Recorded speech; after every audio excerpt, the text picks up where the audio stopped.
Hi Mike, my name is Kelly and my student number is 9. I'm a sophomore at NCUE. Today I'm going to read an article called How We Can Eat Our Landscapes by Pam Warhurst. The will to live life differently can start in some of the most unusual places. This is where I come from. Dunmodern. It's a market town in the north of England, 15,000 people, between Leeds and Manchester, fairly normal market town. It used to look like this, and now it's more like this, with fruits and veg and herbs sprouting up all over the place. We call it propaganda garden. Laughter. Corner Raw Railway, station car park, front of a health center, people's front gardens, and even in front of the police station. Laughter. We've got edible canal towpaths, and we've got sprouting cemeteries. The soil is extremely good. Laughter. We've even invented a new form of tourism. It's called vegetable tourism. And believe it or not, people come from all over the world to poke around in our raised beds, even when there's not much growing. Laughter. But it starts a conversation. Laughter. And we're not doing it because we're bored. Laughter. We're doing it because we want to start a revolution. We try to answer this simple question. Can you find a unifying language that cuts across age and income and culture that will help people themselves find a new way of living, see spaces around them differently, think about the resources they use differently, interact differently? Can we find that language? And then, can we replicate those actions? And the answer would appear to be yes. And the language would appear to be food. So, 3.5 years ago, a few of us sat around a kitchen table and we just invented the whole thing. Laughter. Applause. We came up with a really simple game plan that we put to a public meeting. We did not consult. We did not write a report. Enough of that. Laughter. And we said to that public meeting in Dunmodern, look, let's imagine that our town is focused around 3 plates. A community plate, the way we live our everyday lives. A learning plate, what we teach our kids in school and what new skills we share among ourselves. And business, what we do with the pound in our pocket and which business we choose to support. Now, let's imagine those plates agitating with community actions around food. If we start one of those community plates spinning, that's really great. That really starts to empower people. But if we can then spin that community plate with the learning plate, and then spin it with the business plate, we've got a real show there. We've got some action theater. We're starting to build resilience ourselves. We're starting to reinvent community ourselves. And we've done it all without flipping strategy document. Applause. And here's the thing as well. We've not asked anybody's permission to do this. We're just doing it. Laughter. And we are certainly not waiting for that check to drop through the letterbox before we start. And most importantly of all, we are not daunted by the sophisticated arguments that say these small actions are meaningless in the face of tomorrow's problems, because I've seen the power of small actions, and it is awesome. So, back to the public meeting. Laughter. We put that proposition to the meeting. 2 seconds, and then the room exploded. I have never ever experienced anything like that in my life. And it's been the same in every single room, in every town that we've ever told our story. People are ready and respond to the story of food. They want positive actions they can engage in, and in their bones, they know it's time to take personal responsibility and invest in more kindness to each other and to the environment. And since we had that meeting 3.5 years ago, It's been a heck of a roller coaster. We started with the seed swap, really simple stuff, and then we took an area of land, a strip on the side of our main road, which was a dog toilet, basically, and we turned it into a really lovely herb garden. We took the corner of the car park in the station that you saw, and we made vegetable beds for everybody to share and pick from themselves. We went to the doctors. We've just had the £6 million health center built in Todmorden, and for some reasons that I cannot comprehend, it has been surrounded by prickly plants. Laughter. So we went to the doctors, said, "Would you mind us taking them up?" They said, "Absolutely fine, provided you get planning permission and you do it in Latin and you do it in triplicate." So we did. Laughter. And now there are fruit trees and bushes and herbs and vegetables around that doctor's surgery. And there's been lots of other examples, like the corn that was in front of the police station, and the old people's home that we planted with food that they can pick and grow. But it isn't just about growing, because we all are part of this jigsaw. It's about taking those artistic people in your community and doing some fabulous designs in those raised beds to explain to people what's growing there.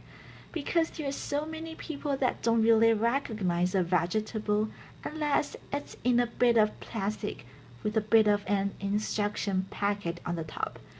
Laughter. So we have some people who design these things. If it looks like this, please don't pick it. But if it looks like this, help yourself. This is about sharing and investing in kindness. And for those people that don't want to do either of those things, maybe they can cook. So we pick them seasonally and then we go on the street or in the pub or in the church or wherever people are living their lives. This is about us going to the people and saying, we are all part of the local food jigsaw. We are all part of a solution. And then, because we know we've got vegetable tourists and we love them to bits and they're absolutely fantastic, we thought, what could we do to give them an even better experience? So we invented, without asking, of course, the incredible edible green root. And this is the root of exhibition gardens and edible towpaths and bee-friendly sites. And the story of pollinators, and it's a route that we designed that takes people through the whole of our town, past our cafes and our small shops, through our markets, not just to and for from the supermarket. And we're hoping that in changing people's footfall around our town, we're also changing their behavior. And then there is the second plate, the learning plate. Well, we're in partnership with the high school. We've created a company. We are designing and building an aquaponics unit in some land that was bare at the back of the high school, like you do. And now we're going to be growing fish and vegetables in an orchard with bees, and the kids are helping us build that. And the kids are on the board. And because the community was really keen on working with the high school is now teaching agriculture. And because it's teaching agriculture, we started to think, how could we then get those kids that never had a qualification before in their lives but are really excited about growing? How can we give them some more experience? So we got some land that was donated by a local garden center. It was really quite muddy, but in a truly incredible way, totally voluntary led. We have turned that into a market garden training center, and that is polytunnels and raised beds and all the things you need to get the soil under your fingers and think, maybe there's a job in this for me in the future. And because we're doing that, some local academics said, we could help design a commercial horticulture course for you. There's not one that we know of. So they're doing that. And we're going to launch it later this year. And it's all an experiment. and it's all voluntary. And then there's the third plate, because if you walk through an edible landscape, and if you're learning new skills, and if you start to get interested in what's growing seasonally, you might just want to spend more of your own money in support of local producers, not just veg, but meat and cheese and beer and whatever else it might be. But then we're just a community group, you know. We're just all volunteers. What could we actually do? So we did some really simple things. We fundraised. We got some blackboards. We put incredible edible on the top. We gave it every market trader that was selling locally, and they scribbled on what they are selling in any one week. Really popular. People congregated around it. Sales were up. And then we had a chat with the farmers, and we said we're really serious about this. But they didn't actually believe us. So we thought, okay, what should we do? I know, if we can create a campaign around one product and show them there's local loyalty to that product, maybe they'll change their mind and see we're serious. So we launched the campaign, because it just amuses me, called Every Egg Matters. Laughter. And what we did was we put people on our egg map. It's a stylized map of Talk Modern. Anybody that's selling their excess eggs at the garden gate perfectly legally to their neighbors, we've stuck on here. We started with 4 and we've now got 64 on. And the result of that was that people were then going into shops asking for a local Talk Modern egg. And the result of that was some farmers upped the amounts of flocks they got of free-range birds. And then they went on to meat birds. And actually, although these are really, really small steps, that increasing local economic confidence is starting to play out in a number of ways. And we now have farmers doing cheese and they have upped their flocks and rare breeds pigs. They're doing pasties and pies and things that they would have never done before. We've got increasing market stalls selling local food. And in a survey that local students did for us, 49% of all food traders in that town said that their bottom line had increased because of what we were actually doing. And we were just volunteers. And it's only an experiment. Laughter. Now, none of this is rocket science. It certainly is not clever, and it's not original, but it is joined up, and it is inclusive. This is not a movement for those people that are going to sort themselves out anyway. This is the movement for everyone. We have a motto. If you eat, you are in. Laughter. Applause. Across age, across income, across culture. It's been really quite a roller coaster experience. But going back to that first question that we asked, is it replicable? Yeah, it most certainly is replicable. More than 30 towns in England now are spinning the incredible edible plate, whichever way they want to do it, of their own volition. They are trying to make their own lives differently, and worldwide. We've got communities across America and Japan. It's incredible, isn't it? I mean, America and Japan and New Zealand. People after the earthquake in New Zealand visited us in order to incorporate some of this public spiritedness around local growing into the heart of Christchurch. And none of this takes more money, and none of this demands a bureaucracy. But it does demand that you think the things differently and you are prepared to bend budgets and work programs in order to create that supportive framework that communities can bounce off. And there are some great ideas already in our patch. Our local authority has decided to make everywhere incredible edible, and in support of that have decided to do 2 things. First, they are going to create an asset register of spare land that they have got, put it in a food bank, so that communities can use that whatever they leave. And they're going to underpin that with the license. And then they've said to every single one of their workforce, if you can help those communities grow and help them to maintain their spaces.